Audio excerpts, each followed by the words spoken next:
Carissimi amici, siamo giunti alla seconda domenica di Quaresima e in questa seconda domenica di Quaresima la liturgia ci presenta un bellissimo brano del Vangelo.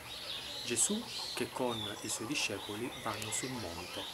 Gesù va sul monte con Pietro, Giacomo e Giovanni. E lì sul monte che accade una cosa meravigliosa.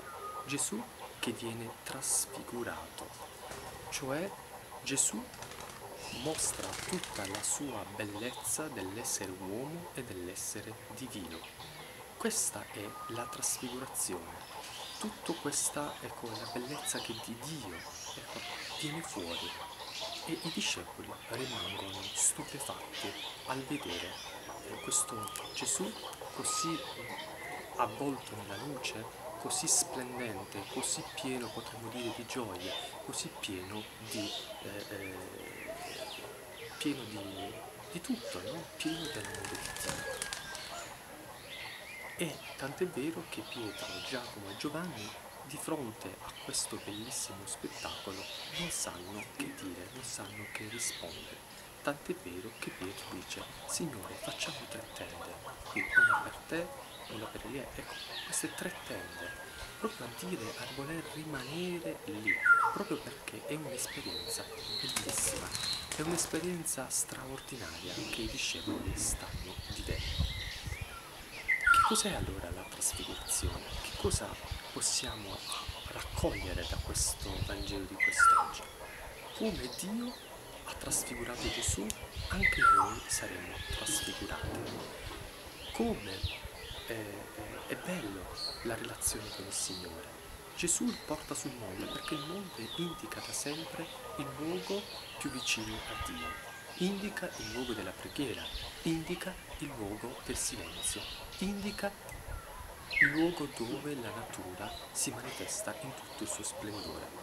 Ecco, voi sicuramente sentirete questo bellissimo sottofondo di tanti, ecco, uccelli, animali, e sono, ecco, quasi tra la fine del deserto e sono ai piedi anche di una montagna.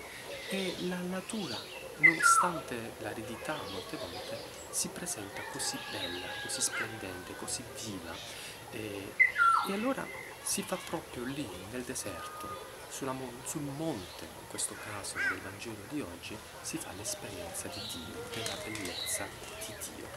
E quando uno incontra Dio, Dio ti trasfigura, ti rende bello. Ecco, viene fuori tutta la bellezza e tutta l'umanità dell'uomo. Possiamo dire che l'umanità e la divinità insieme fioriscono quando noi siamo a contatto con Dio. È quello che Gesù fa, è l'esperienza di Gesù, è l'esperienza che i discepoli, Pietro, Giacomo e Giovanni, sono testimoni. E allora in questa domenica la parola di Dio ci invita a fare soprattutto questo cammino, siamo nella Quaresima, a quello di lasciarci trasfigurare da Dio. Ma anche noi, a nostra volta, dobbiamo imparare a trasfigurare gli altri, a rendere la vita degli altri bella.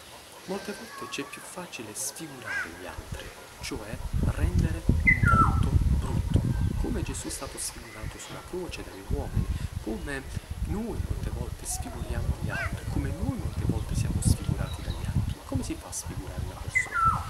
Ecco, alcune volte noi facciamo piangere gli altri, li facciamo piangere. Nel momento in cui un volto che piange viene fuori un volto sfigurato. Alcune volte le persone che hanno pianto tanto nella loro vita, ecco, si può notare come hanno dei solchi sul volto ed è un volto sfigurato.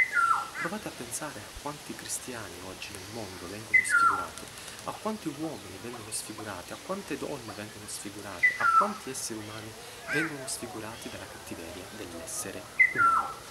Ma noi siamo qui, siamo venuti in questo mondo non per sfigurare il volto dei nostri fratelli e delle nostre sorelle, ma noi siamo chiamati a trasfigurare il volto, cioè a tirar fuori ciò che più di bello hanno i nostri fratelli e le nostre sorelle.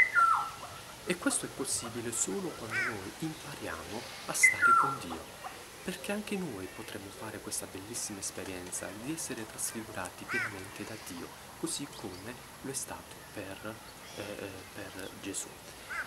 E allora lasciamoci in questa terza domenica in questa seconda domenica di Quaresima, lasciamoci trasfigurare da Gesù, fermiamoci dinanzi a Gesù Eucaristia, lasciamo che sia Lui a trasfigurarci, a tirar fuori le cose più belle che noi abbiamo dentro, a tirar fuori la nostra umanità e la nostra divinità.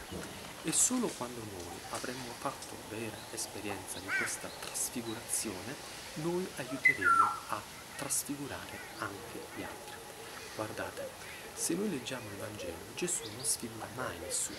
Gesù aiuta sempre ogni essere umano a trasfigurarsi, cioè a guardarsi dentro, a tirar fuori tutta la sua umanità e tutta la divinità che ciascuno di noi porta dentro.